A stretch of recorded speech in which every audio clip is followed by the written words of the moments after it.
Assalamualaikum warahmatullahi wabarakatuh. Bapak dan Ibu yang sama berbahagia, pada kesempatan ini kita akan membahas materi manajemen strategi. Ya, jadi untuk materi pertemuan kita ini terkait dengan strategi corporate. Ya.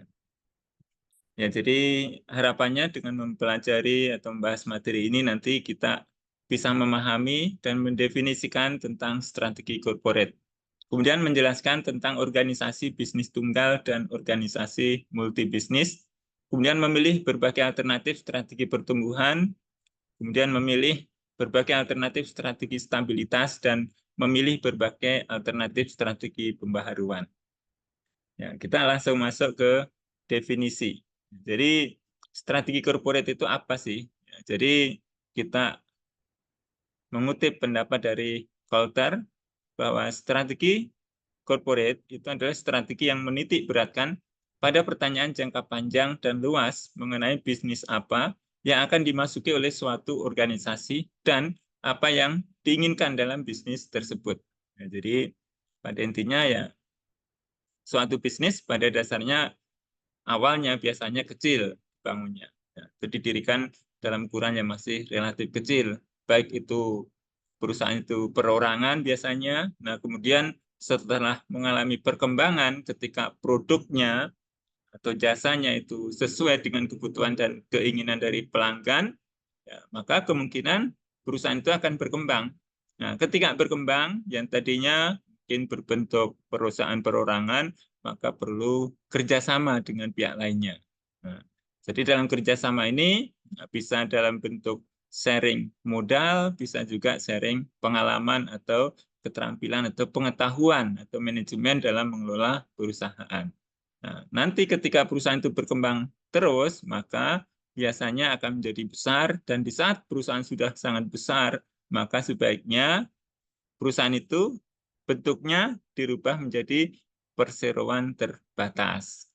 Ketika perusahaan itu sudah berbentuk perseroan terbatas, kemudian dari sisi bisnis sudah kuat, maka biasanya pada saat itu perusahaan akan mencoba untuk mencari ya, bisnis apa yang akan dimasuki oleh perusahaan atau yang diinginkan oleh perusahaan untuk bisnis tersebut untuk pengembangan dari bisnis yang sudah ada tersebut. Jadi dalam strategi corporate itu merupakan suatu cara tentang bagaimana perusahaan itu menciptakan nilai melalui konfigurasi dan koordinasi dari aktivitas multi pasar, di mana pada awalnya biasanya kita hanya melayani satu jenis pasar, tetapi kita melihat potensi bahwa pasar itu ternyata banyak kebutuhannya, banyak keinginannya. Nah, dari situlah maka menurut Collins dan Montgomery bahwa perusahaan itu perlu untuk memikirkan tentang pasar mana yang akan dimasuki lagi. Nah, itu makanya di sini strateginya adalah strategi corporate. Nah, dalam strategi corporate ini biasanya organisasi itu ada yang memiliki hanya bisnis tunggal. Nah, biasanya kalau bisnis tunggal ini beroperasi pada satu industri, misalnya Coca-Cola. Nah, kemudian ada juga perusahaan yang kemudian mengembangkan yang tadinya satu bisnis itu membangun atau mendirikan bisnis lainnya sehingga organisasinya menjadi multibisnis. Nah, jadi kalau sudah multibisnis, maka mereka akan beroperasi pada lebih dari satu industri. Nah, contohnya Pepsi Cola. Nah, antara Coca-Cola dan Pepsi Cola itu ternyata juga dari awal itu mereka selalu melakukan persaingan. Nah, ini bagaimana Pepsi Cola itu menyerang pesaingnya yaitu Coca-Cola ya.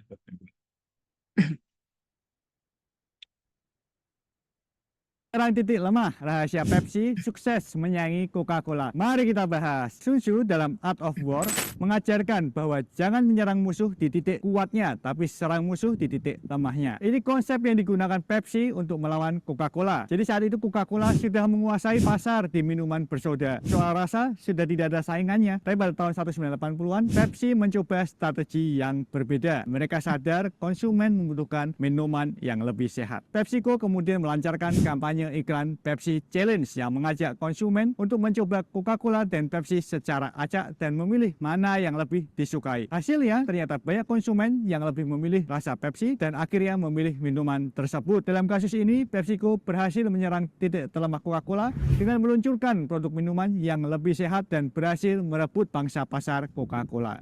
Itulah mengapa menyerang di titik lemah bisa menjadi strategi yang efektif dalam bisnis. Menyerang titik lemah. Ya, itu sepintas ya. Jadi dalam strategi itu kita harus menggunakan strategi karena persaingan ya Bapak Ibu. Ya. Jadi kadang kita sudah menjalankan satu bisnis, tapi ketika bisnis kita berkembang untuk kita, ya mungkin ada saatnya kita memikirkan untuk membuka bisnis lainnya. Nah, itulah yang dimaksud dengan strategi corporate. Nah, dalam strategi corporate, Bapak Ibu, nah, maka akan dilalui beberapa tahapan. Nah, jadi yang pertama, kita melakukan analisis situasi saat ini. Nah, jadi dalam analisis situasi, kita biasa seperti yang sudah kita bahas sebelumnya, kita melakukan analisis lingkungan. Jadi dalam analisis lingkungan itu ada lingkungan internal, ada lingkungan eksternal.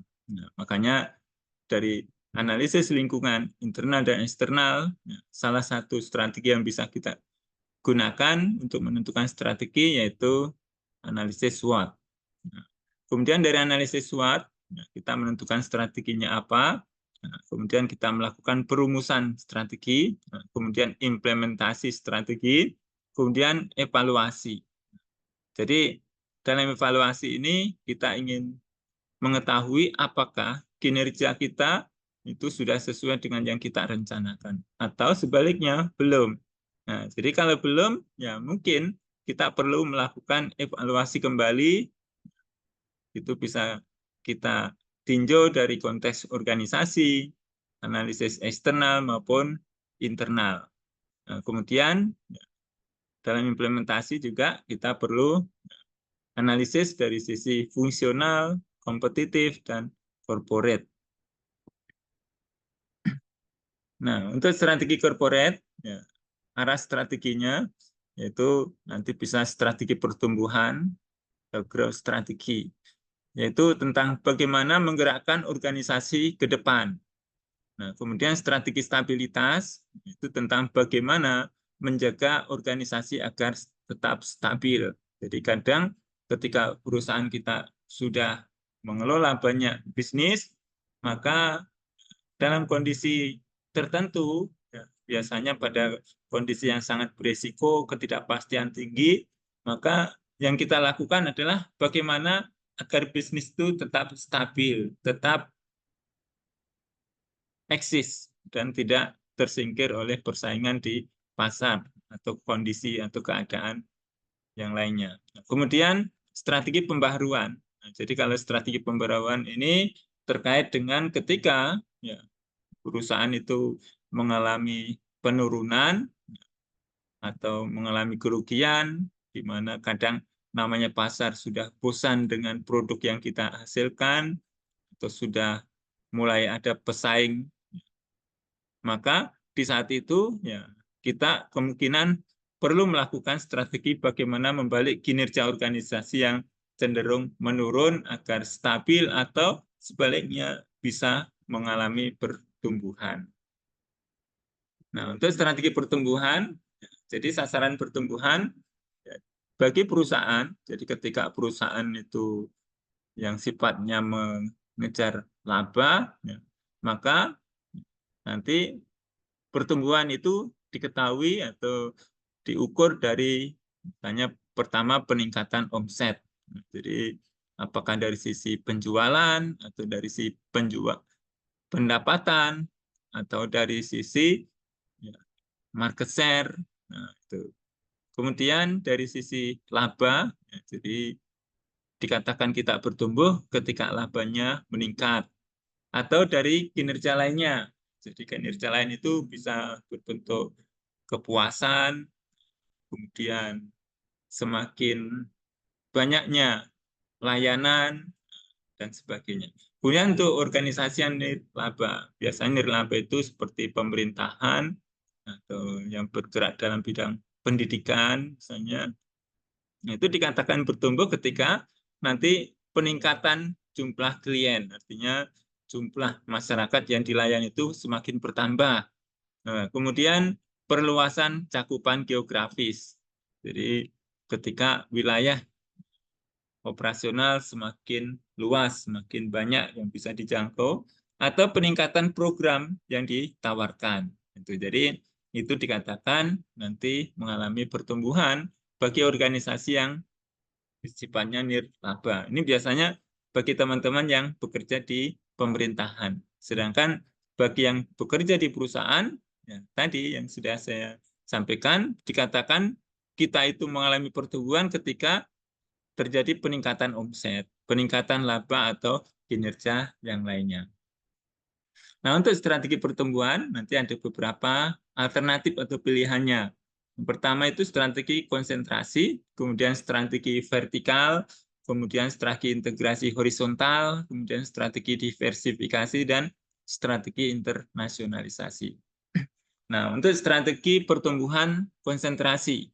Jadi, konsentrasi itu apa? Yaitu strategi pertumbuhan di mana perusahaan itu memusatkan lini bisnis utama dan mencari cara untuk mencapai sasaran pertumbuhan melalui peningkatan level operasi dalam bisnis utama.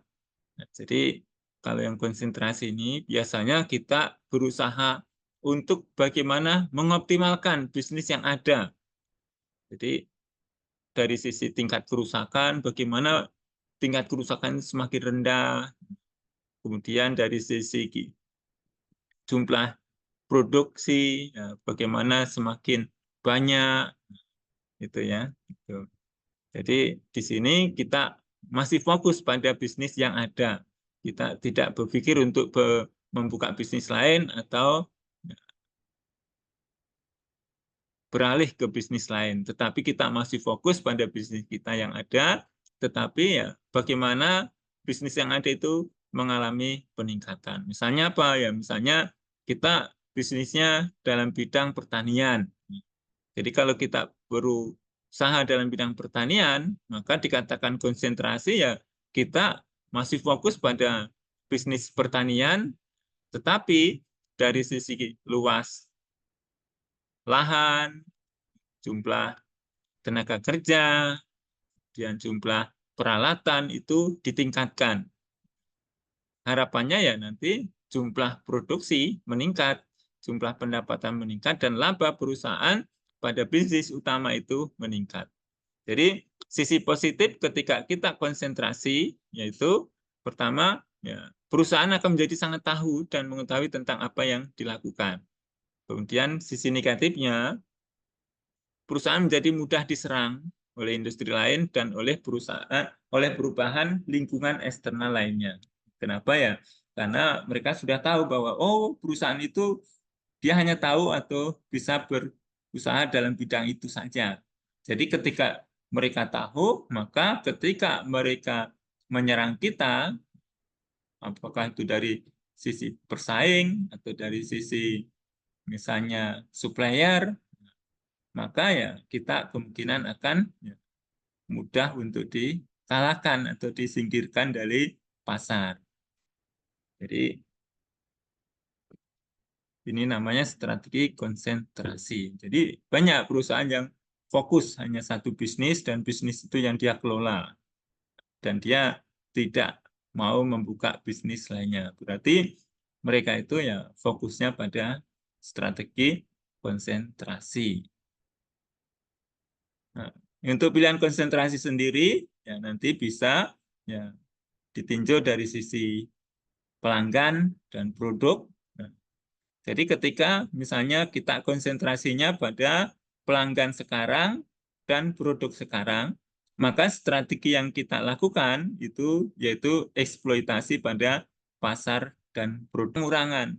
Jadi dalam strategi ini, ya, maka kita ya, dalam jangka pendek, strategi jangka pendek yang didesain untuk mengatasi kelemahan organisasi yang mengakibatkan penurunan kinerja organisasi. Nah, jadi kadang kita melihat kenapa sih penjualan kita menurun ya. Nah, jadi ketika penjualan kita menurun, market share makin berkurang, pelanggan makin meninggalkan kita, maka kemungkinan kita bisa menerapkan strategi pengurangan. Jumlah produknya mungkin dikurangi, kemudian dari produk yang ada itu beberapa komponen dikurangi. Nah, dengan demikian, maka kita bisa tetap menjual produk dan kita bisa menjual dengan harga yang lebih murah. Dan ini biasa dilakukan oleh perusahaan. Nah, ketika apa ya? Ketika mereka menghadapi berbagai macam masalah persaingan, kemudian perubahan selera dan sebagainya. Sehingga produk yang ada ini ya mungkin yang bisa menyebabkan harganya tinggi itu yang dikurangi komponennya. Kemudian strategi pembaruan yang kedua itu adalah perubahan haluan. Jadi kalau perubahan haluan ini perusahaan ya, lebih memilih untuk berpindah ke bisnis lainnya. Jadi strategi ini desain untuk situasi ketika kinerja organisasi semakin memburuk. Jadi kalau bisnis yang ada ini semakin memburuk dan sulit untuk dikendalikan atau diselamatkan, maka kemungkinan langkah yang tepat adalah menutup bisnis yang ada dan membuka atau masuk ke bisnis yang lain, yang berbeda. Jadi namanya strategi perubahan haluan. Nah, ini yang menyebabkan kenapa sih terjadi penurunan kinerja organisasi. Jadi manajemen itu mengalami kinerja yang buruk disebabkan karena beberapa hal. Ya, mungkin yang pertama terkait dengan kontrol keuangan yang tidak baik.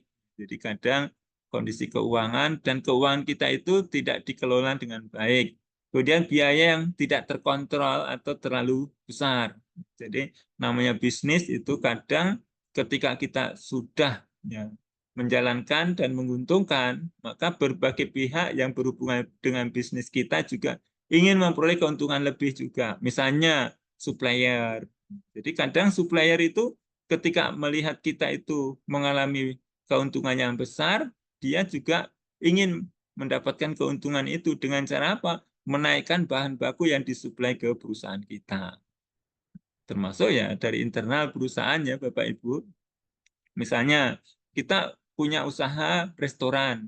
Usaha restoran itu sangat menentukan itu apa? Yaitu kokinya, chefnya. Nah, jadi ketika melihat bahwa perusahaan kita menguntungkan, banyak pelanggannya, nah, maka kadang si koki atau chef tadi juga ingin menerima tingkat pendapatan yang tinggi, makanya ingin dinaikkan gajinya. Kalau tidak, pindah, nah itu ya, atau dia akan mencari tempat lain. Nah, jadi hal seperti itu bisa terjadi, makanya dia yang tidak terkontrol atau terlalu besar. Kemudian pesaing baru. Nah, jadi pesaing baru itu kadang kan muncul ketika melihat bahwa bisnis yang ada, yang kita kelola itu menguntungkan.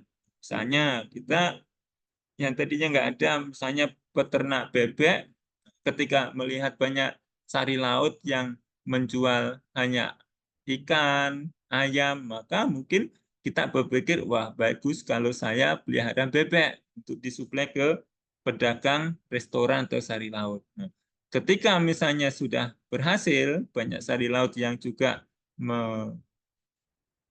membutuhkan daging bebek yang kita hasilkan, mungkin akan ada ya, orang lain yang juga ingin beternak bebek. Nah, lama-kelamaan banyak peternak bebek. Dampaknya apa? Ya mungkin dari sisi pasar tidak lagi mampu menampung. Nah, berdampak pada penurunan harga. Ini akan menyebabkan kinerja organisasi juga menurun. Dari sisi penjualan akan menurun, dari sisi pendapatan menurun, laba juga menurun.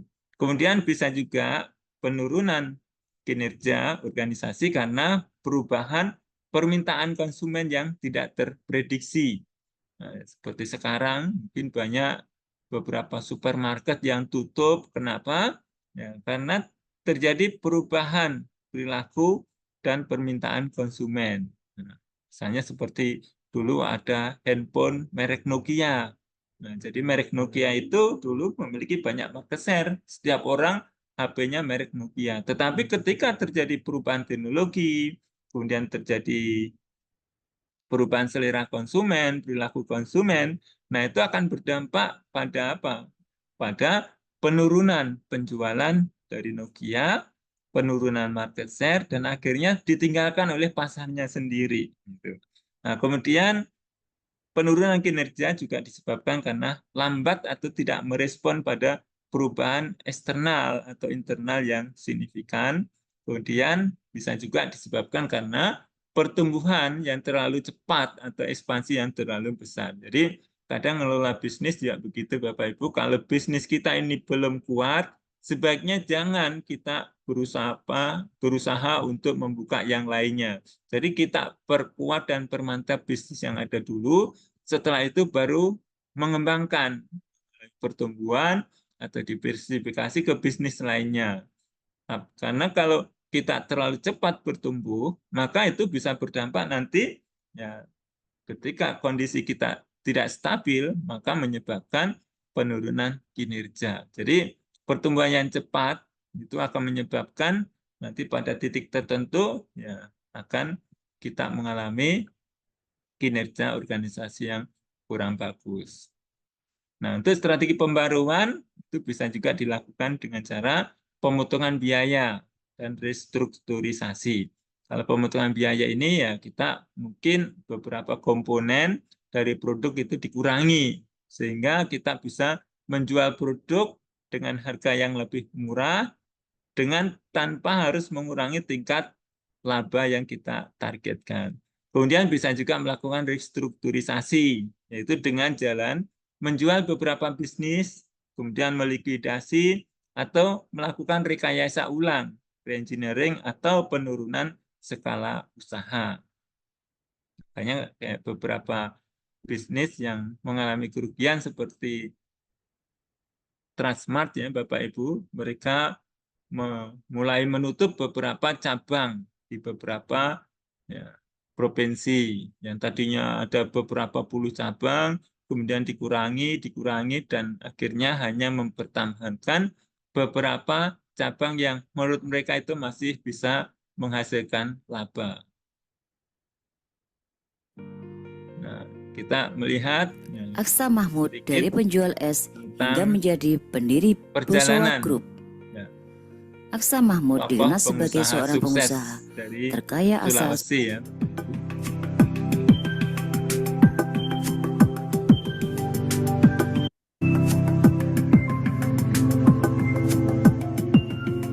Beliau adalah Bapak Aksa Mahmud, pendiri Sulawesi Selatan. Bosowa. Ia merupakan pendiri dari perusahaan Bosowa Group, perusahaan yang memiliki puluhan anak perusahaan yang bergerak di berbagai sektor usaha seperti semen hingga dealer mobil. Menurut majalah Forbes tahun 2018, total kekayaan Aksa Mahmud mencapai 1 miliar dolar Amerika Serikat atau sekitar 13 triliun rupiah. Aksa Mahmud menempati posisi ke-32 dalam daftar orang terkaya di Indonesia. Total kekayaannya tersebut didapat dari hasil kerja kerasnya selama bertahun-tahun membangun Bosowa sebagai salah satu perusahaan terbesar di Sulawesi Selatan dan di Indonesia. Namun siapa sangka, sebelum sukses seperti sekarang, Aksa Mahmud memulai usahanya dari berjualan es balok keliling dan kurma. Mulai bisnis sejak masa kecil, Aksa Mahmud terlahir dengan nama lengkap Muhammad Aksa Mahmud. Beliau lahir pada tanggal 16 Juli 1945. Ayah Aksa Mahmud bernama Haji Muhammad Mahmud dan ibunya bernama Haji Kambira. Keduanya berprofesi sebagai petani biasa. Di Makassar pun bisnisnya tetap ia jalankan. Jika musim panen kacang tanah tiba, ia biasa mengangkut hasil panen dari kampungnya dan menjualnya di Makassar dengan modal kepercayaan. Aksa Mahmud tamat dari STM pada tahun 1965.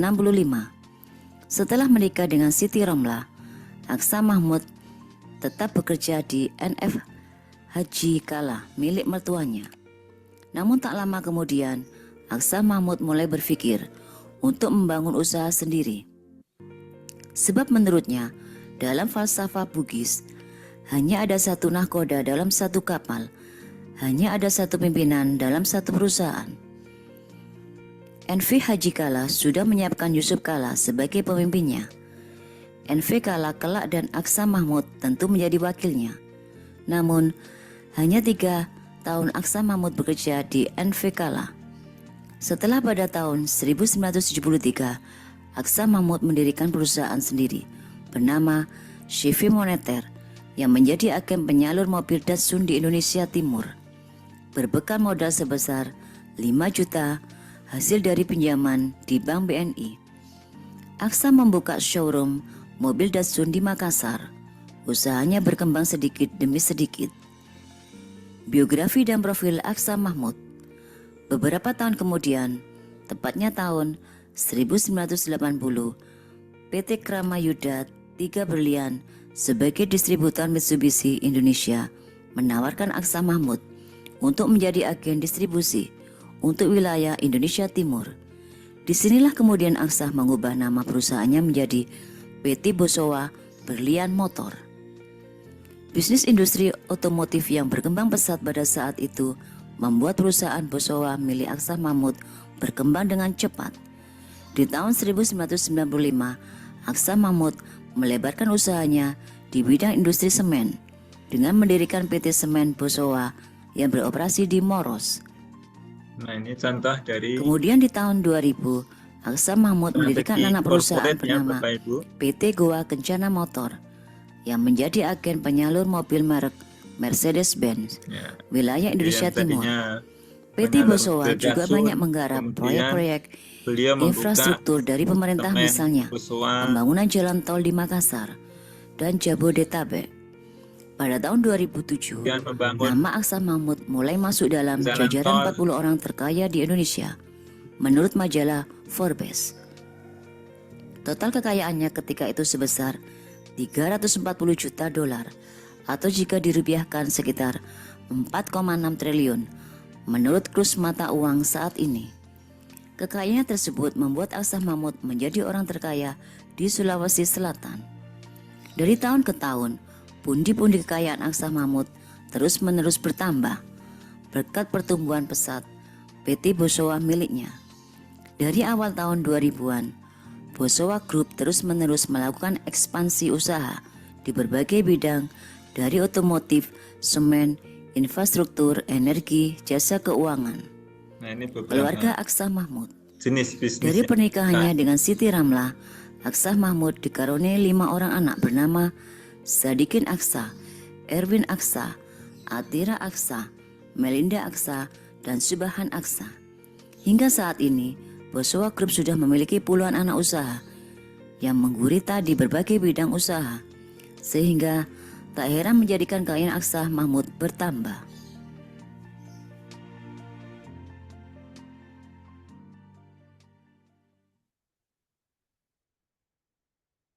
Ya, mungkin cukup ya Bapak Ibu ya, untuk materi kita. Jadi untuk contoh dari PT Bosowa tadi itu sudah menunjukkan beberapa jenis atau tipe-tipe dari diversifikasi. Artinya bisa diversifikasi atau pertumbuhan, ya, strategi pertumbuhan, strategi diversifikasi yang terkait maupun tidak terkait, termasuk untuk Bosowa sendiri beberapa usahanya juga ditutup. Ya, jadi itu menunjukkan strategi stabilitas dan kemudian strategi pembaharuan. Mungkin untuk lebih lanjut nanti Bapak Ibu bisa mencari di YouTube terkait seperti apa sih Bosowa atau mungkin beberapa jenis usaha atau perusahaan lainnya di Indonesia atau di luar yang sudah menerapkan strategi corporate. Ya. Mungkin demikian yang bisa saya sampaikan. Mohon maaf kalau ada yang kurang berkenan. Wassalamualaikum warahmatullahi wabarakatuh.